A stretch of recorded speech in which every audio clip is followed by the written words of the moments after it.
temos na sequência, então, o capítulo 6 de Daniel, que diz assim: Dario achou por bem nomear 120 sátrapas para governarem todo o reino.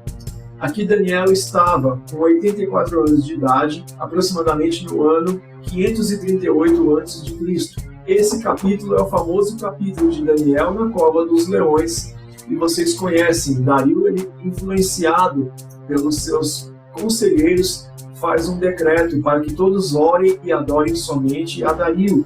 Daniel não cumpre, ele continua orando e tendo seu devocional com Deus, e ele acaba violando esse decreto do rei. O rei, então, acaba não tendo escolha e lança Daniel na cova dos leões, mas acaba intercedendo, pedindo a Deus que livre Daniel. Tem alguns detalhes históricos muito importantes nesse capítulo, porque você lembra no começo que nós falamos nesse vídeo que há uma profecia para Ezequias, que Isaías fala que os seus príncipes, os seus nobres e os seus filhos seriam levados para serem eunucos na Babilônia.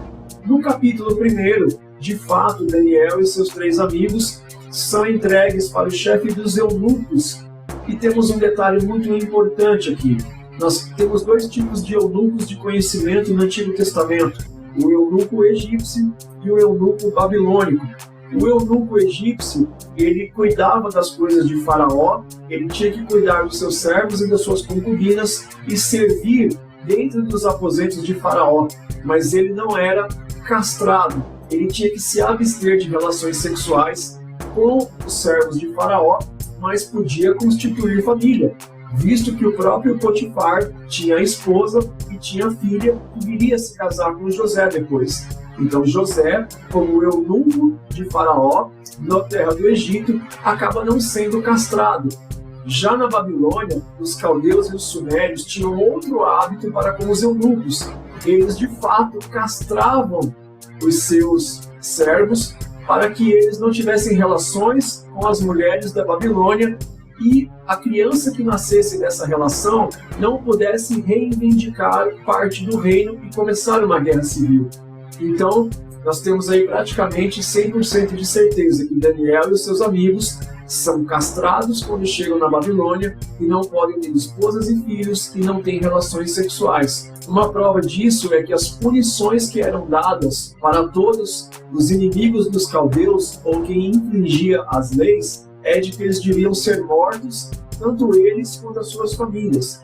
Esse é um costume do Oriente Médio, entre os povos, inclusive dos israelitas. Você lembra da passagem que Acã tinha guardado despojos de guerra escondidos embaixo da sua tenda, e quando ele é sentenciado a morrer por apedrejamento, é morto ele e os seus familiares, coisa que se repete pelos caldeus. Você vai ver que uma prova de que Daniel e seus amigos não tinham família é que no capítulo 3 da fornalha de fogo ardente, Sadraque, Mesaque e Abednego são lançados na fornalha ardente, mas os seus familiares não são lançados juntos, porque eles não tinham esposas e filhos.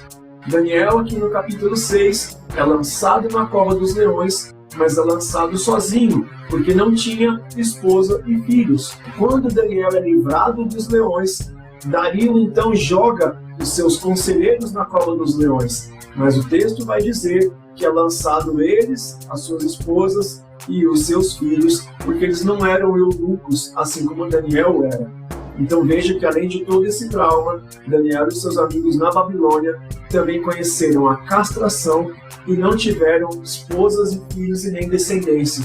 Um preço altíssimo pago para a fidelidade com Deus e o propósito que Deus tinha com Israel. Mas em tudo Daniel permaneceu fiel.